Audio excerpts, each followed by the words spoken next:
प्यारे दोस्तों, आज हम आपको कुरान पाक के एक ऐसे मौजज़े के बारे में बताने वाले हैं जिसे देखकर गांव वाले भी हैरान रह गए, जो एक मैयत के साथ पेश आया।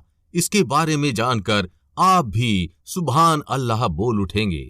अगर आपने इस वीडियो को लाइक नहीं किया है तो इसे लाइक जरूर कर दें। तो चलिए शुरू करते हैं।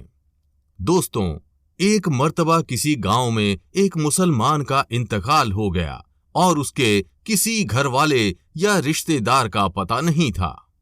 और जब किसी मुसलमान का इंतकाल हो जाए और हालात ऐसे बन जाएं कि उसके घर में कोई भी मौजूद ना हो, उसके रिश्तेदारों के बारे में पता ना हो, तो ऐसे में गांव वाले और आसपास के लोग ये जिम्मेदारी संभाल लेते हैं कि इस दुनिया छोड़कर जाने वाले को हम गुस्ल देंगे और इसको दफनाने का भी इंतजाम किया जाएगा। इसी तरह जब एक मुसलमान शख्स का इंतकाल हुआ तो उसके घर में कोई भी ऐसा मौजूद नहीं था जो उसको दफनाने का इंतजाम करता। इसलिए गांव वालों ने ये जिम्मा लिया कि इस मुसलमान को गुस्ल दिया गया। गुस्ल के बाद जिस तरह जनाजे की तैयारी की जाती है, उसी तरह से इस मुसलमान भाई के जनाजे की भी तैयारी की जाने लगी। और फिर नमाजे जनाजा का ऐलान हुआ और आखिरकार मोहल्ले वाले और तमाम गांव वाले मैयत लेकर कब्रिस्तान पहुंच गए। कब्रिस्तान पहुंचकर इस शख्स की नमाजे जनाजा अदा की गई और कब्र खोदने का काम शुरू हो गया। दोस्तों, जब इसकी कब्र खोदी जा रही थी तो बराबर वाली कब्र कमजोर होने की वजह से जमीन में बैठ जाती है, जिसकी वजह से कब्र के मुर्दे के पांव नजर आने लगते हैं। और जो लोग इस नई कब्र को खोद रहे थे, उन्होंने जब उस पुरानी कब्र में देखा तो वो खुश हो गए और मुस्कुराने लगे। दोस्तों, उन्होंने देखा कि इस कब्र के अंदर गुलाब के फूल खिल रहे थे। ये देखकर लोग हैरान रह गए कि आज से पहले कई कब्रें देखी हैं जिनके ऊपर तो कई फूल और दरख्त नजर आते हैं, और दरख्तों के साए में भी हमने बहुत सी कब्रें देखी हैं, लेकिन कब्र के अंदर कभी फूल लगे हुए नहीं देखे। इस मंजर को देखने के बाद लोग ये फैसला करते हैं कि आधी कब्र तो खुल चुकी है, तो क्यों ना इसकी अच्छी तरह फिर से तामीर कर दी जाए। दोस्तों, जब उन लोगों ने कब्र पर अच्छी तरह से गौर किया और करीब से देखा तो उन्हें पता चला कि कब्र से मैसूर करने वाली बहुत अच्छी खुशबू आ रही है। खुशबू इतनी अच्छी थी कि इसको सूंघकर हर कोई मदहोश हो रहा था। गांव वाले देखते हैं कि कब्र तो बहुत पुरानी थी, लेकिन इसके बावजूद इस मुर्दे का जिस्म बिल्कुल सही सलामत है और इसके कफन की चादर जर्रा बराबर भी मैली नहीं हुई है। दोस्तों, ये मंजर देखकर सब लोग हैरान रह जाते हैं और सबके दिल में ये ख्वाहिश पैदा होने लगती है कि हम इस शख्स के बारे में जानकारी हासिल करें। आखिर ये आदमी कौन है और जिंदगी में इसने कौन सा ऐसा अमल किया था जिसका सिला इसको आज मरने के बाद इतनी पुरानी कब्र यानी इतने अरसे के बाद भी कब्र में मिल रहा है। और ये ऐसा कौन सा अमल करता था, ऐसा कौन सा काम करता था जिसकी वजह से इसकी कब्र से खुशबू निकल रही है।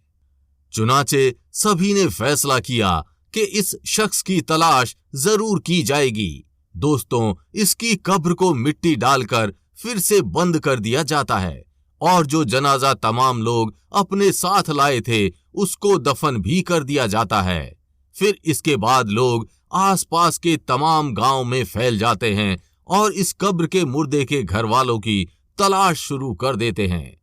आखिरकार कई रोज की सख्त मेहनत के बाद और बुजुर्गों के मशवरे के बाद उन्हें ये पता चल जाता है कि ये शख्स कौन था। फिर कुछ लोग इकट्ठा होकर उसके घर पहुंच जाते हैं जहां वो शख्स कभी रहा करता था। बज़ाहिर देखने में घर बहुत पुराना लग रहा था और घर को देखकर ये नहीं लगता था कि यहाँ कोई रहता होगा। लोग उस घर का दरवाजा खटखटाते हैं, जिसके बाद अंदर से बहुत कमजोर सी आवाज आती है। कि दरवाजा खुला है, अंदर आ जाओ। गांव वाले मिलकर घर में दाखिल होते हैं।